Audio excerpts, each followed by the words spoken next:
Welcome back to the March edition of Conversations with Archbishop Kurtz, and we have a great treat for you because Teresa Riggs is here, and you're going to learn a little more about Teresa Riggs. She's a wonderful person. And Teresa, before I get talking with you, let me just introduce you. I know you're a parishioner of Saint Leonard Church. You and your husband Brian, you have 4 children, 4 grandchildren, and awaiting now the birth of the 5th grandchild, huh?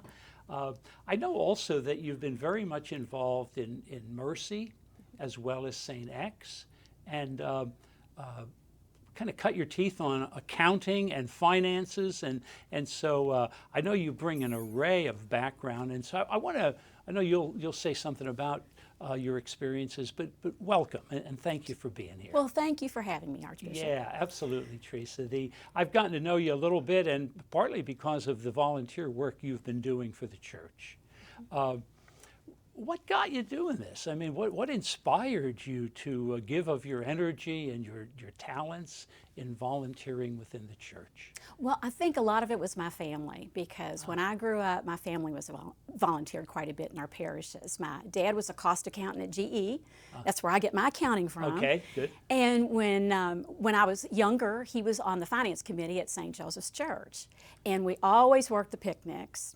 And I had a little granny who had converted to Catholicism when she was younger, and she also volunteered at St. Joseph all the time. She was involved in the St. Elizabeth Society. So, okay, very good. And then before my mom became ill, she volunteered at St. Leonard. So I think it was just that legacy that helped me. So let's say it's in your DNA. Right? That's right, It's exactly. part of the DNA. And that's a kind of a nice thing to say when people think back to their roots, to know that if they're doing a lot of good work, think back to the example your parents and grandparents had in leading you to do it. What would be some of the areas you've volunteered in? Well, you know, being a finance person, because I have an accounting degree from Bellarmine, I volunteer quite a bit at St. X and Mercy. Because I truly believe in the value of a Catholic education. You know, without the foundation I had from St. Leonard and from Mercy and from Bellarmine, I wouldn't be where I am today. Yeah. And even though I couldn't attend St. X, my dad did, my husband did, and my 2 boys, so I see the impact that has as well. The other thing you see in the Catholic school system is the dedication of the faculty and the staff and the parents. And it's just phenomenal what they're able to do. So I want to do whatever small part I can play in that to be sure there's a Catholic education available for generations to come. Wow. So that's why I volunteer in that area. No, that's wonderful. And I think we're doing a lot with the Catholic Education Foundation and in getting the word out. The answer is yes. Let's help people. Let's not make our Catholic school something only for people who have a lot of money, but let's make it available for people, quite frankly, as I was for my own family, and maybe you were too, in benefiting from that community.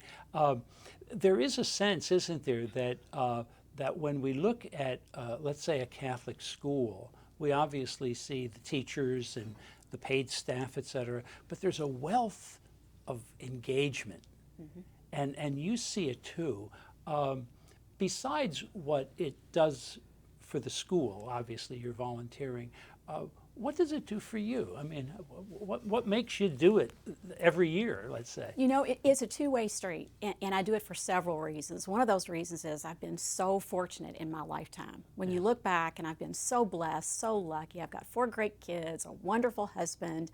I had a successful career. I got to travel internationally. A lot of things people don't get to experience, so I need to give back. Yeah. And I'm a firm believer in that. Yeah. And I give back, I help the organization. Of course, a lot of what I do is financially related because that's where my expertise is. But I get so much more in return.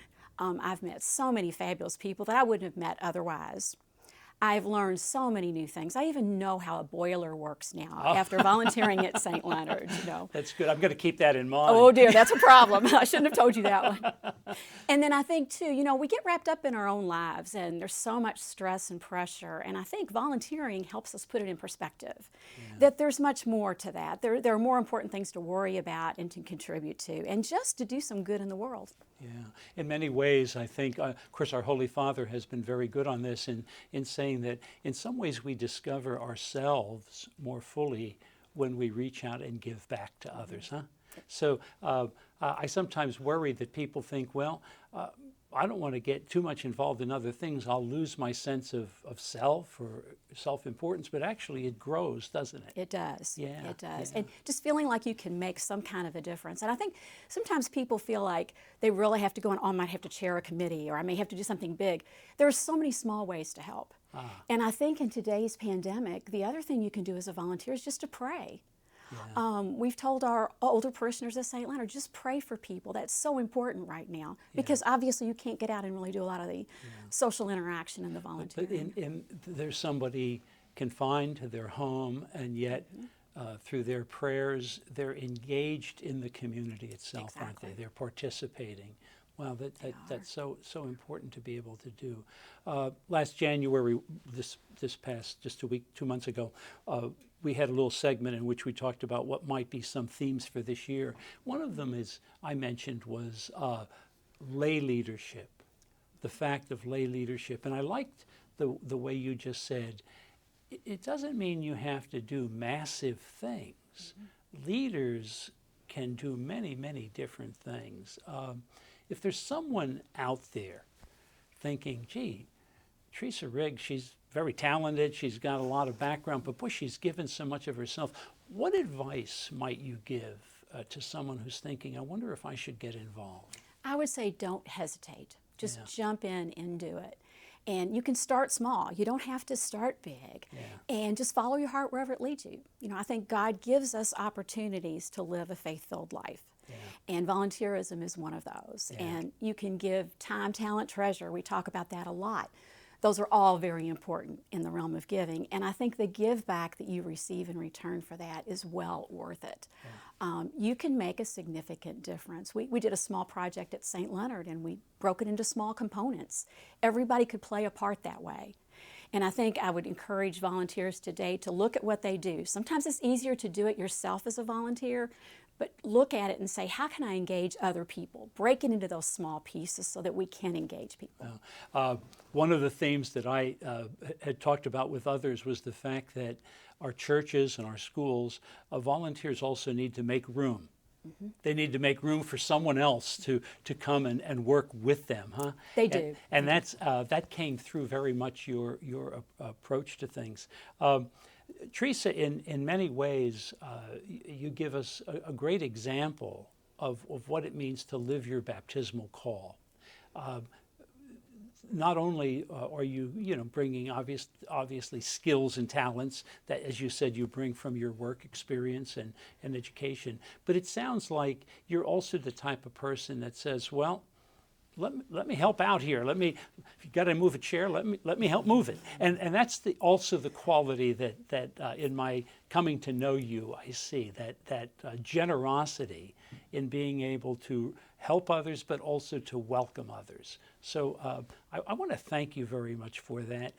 Thanks for being an inspiration. And in this very little segment that we've just done today, thank you for highlighting the importance of saying yes, being a volunteer within the life of the church, and living out your baptism in Christ Jesus. We really appreciate your being here. Oh, thank you. And I'm just glad to help in any way I can. Thanks, Teresa. And I want to thank you, the viewing audience, for being part of this second segment, and hope that you'll stay tuned now for the final segment of Conversation with Archbishop Kurtz, the March edition.